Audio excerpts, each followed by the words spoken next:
Broadcom pushes ever higher on the AI hype. Welcome to Market Insight. I'm Elena Casas. The value of Chipmaker Broadcom passed $1 trillion this Friday morning after it forecast that AI chips could be a $90 billion revenue opportunity by 2027. That's more than 4 times the current size of the market. Its punchy results have pulled up the whole chip sector, including Nvidia and Micron Technology, at the end of another strong week for the Nasdaq. Well, for more, I'm joined now by Peter Andersen of Andersen Capital Management. Peter, hello. The AI bubble seems to get ever bigger then, but could it pop in 2025?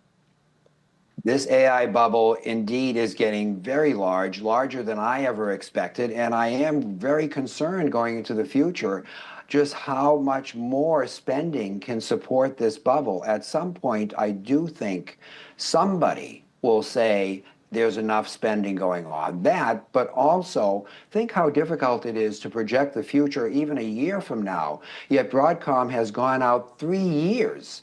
That seems exceptional, especially in such a speculative industry such as AI.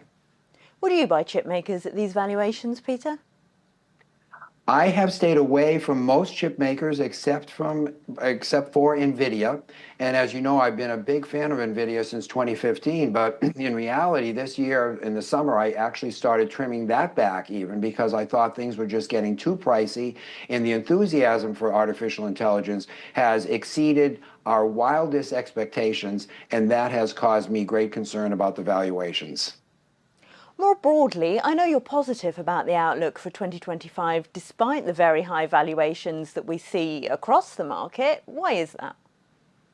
I think the stage has been set with the new administration coming in to be extremely favorable on almost all industries. The deregulatory environment that he has hinted at, and also the great support for capital markets in general, has set the stage for what I believe is a time that I haven't seen in my investment career. I know that is a very large expectation, but all signs are pointing to tremendous support as we go into 2025 for the capital markets.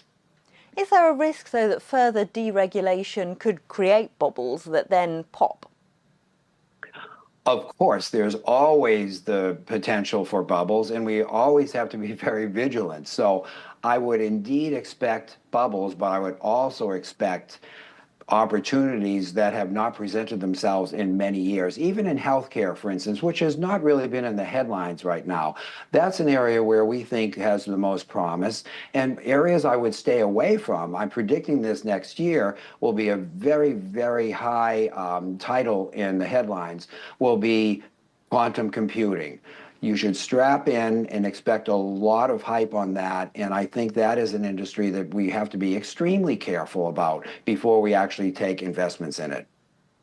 On the Fed front, Peter, you said in your notes that it shouldn't cut any further. Markets have it baked in to cut next week. Do you think that would be a bad idea? When we look at the markets, remember, when they do have it baked in, sometimes we think of that as an oracle from outside our own operating sphere. But in reality, it's just ourselves, right, speculating on what we think is going to happen. So I don't spend too much time on those predictive markets.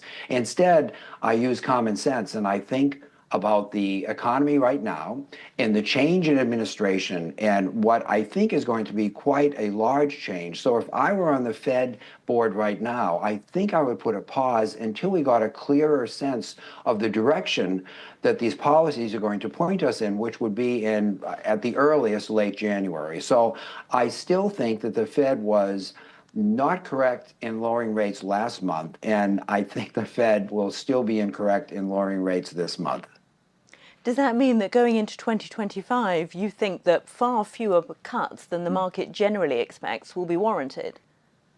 Absolutely. Another thing I'm worried about beside quantum computing is the fact that if we do have tremendous growth, then there will be, of course, inflation, and that might cause the Fed to do a complete 180 degrees. And instead of worrying about cutting, they might actually have to start thinking about raising rates again. And of course, markets don't like rates when they're on the increase. And that is a potential weak point in this rather optimistic outlook I have for 2025.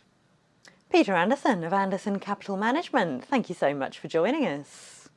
Well, that's your market insight. Don't forget, you can watch more videos on Reuters.com.